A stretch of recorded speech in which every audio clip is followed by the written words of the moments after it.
और भी कुछ पढ़ा था 35 एडी स्पेसिफाइड बिजनेस। बिजनेस कोई भी हो, कैपिटल एक्सपेंडिचर या रेवेन्यू एक्सपेंडिचर की बात कर रहे हैं। कैपिटल एक्सपेंडिचर में 3 खर्चे नहीं आते, land, goodwill, financial instrument. Previous year के खर्चे अलाउड है, बिजनेस चालू होने के पहले खर्चे अलाउड है। बुक्स में कैपिटलाइज कर दिया तो मिल जाएगा। करंट ईयर के खर्चे मिलेंगे। होटल मैंने बनाई चलाने किसी और को दे दी डिडक्शन मिलेगा।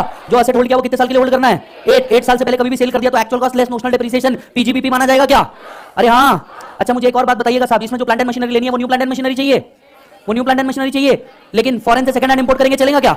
सेकंड हैंड अगर 20% से ऊपर नहीं जा रही तो चलेगा क्या? ओ भाई साहब एक नंबर। इसके बाद हम लोगों ने बात करी थी क्या स्पेसिफाइड बिजनेस से आने वाला लॉस सिर्फ स्पेसिफाइड बिजनेस से ही सेट ऑफ होगा? कितने साल तक कैरी फॉरवर्ड हो सकता है? क्या इस लॉस को कैरी फॉरवर्ड करने के लिए रिटर्न टाइम में भरना जरूरी है? बहुत बढ़िया, चलो एक नंबर काम हो गया बेटा। एडी खत्म। इसके बाद 43 सीए पढ़ा है क्या? नहीं पढ़ा, डर गए थे ना तुम? फटी ना, तेरी भी फटी ना। और 48 पेमेंट टू रिलेटिव, हम दो हमारे दो दोनों भी relative. Excess payment disallow, hold payment disallow. जियो मेरे लाल 1 2 3 cash payment, any payment made. चलो मंत्र गाएंगे हम लोग सब, आंखें बंद कर लीजिए, स्वयं जोर से एक बार सांस लें। Any payment made to a person in a day for a single bill exceeding rupees, GTA के केस में, otherwise then by account pay cheque draft ECS, the whole the of such expenditure is disallow. आओ, अरे आओ। लेकिन इसके कुछ exception है जो वहां दिए। रूल 6 दी। अच्छा ये अदर इलेक्ट्रॉनिक मोड कहां लिखा है? अब्बा अल्लाह, जल्दी बताइए। ABBA IMPS चलेगा, RTGS चलेगा, NEFT चलेगा, डेबिट कार्ड चलेगा, क्रेडिट कार्ड चलेगा।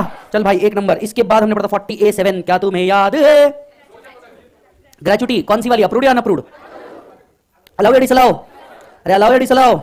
डिसअलाउ। 49 अनरिकॉग्नाइज्ड प्रोविडेंट फंड, ना इसका प्रोविजन अलाउड ना इसका पेमेंट अलाउड। आहो, और कुछ पढ़ा था?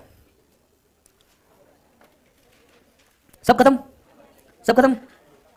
तो पीजीबीपी में सिर्फ 16 सेक्शन पढ़ने थे बेटे। कितने? 16। 5 10 15 20 25 30 सेक्शन से आगे तो हम आ गए। समझ रहे हो?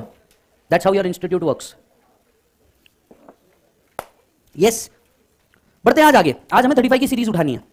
आज 35 की सीरीज है, फिर 44 AA वाली सीरीज है, राइट? आज हमें ये सब उठाना है। तो सबसे पहली चीज मैं आता हूं धारा 35 पे, section 35। Mark it as important. Section को याद रखना बहुत जरूरी है। Section talks about scientific research. सुन रहे हो ना तुम?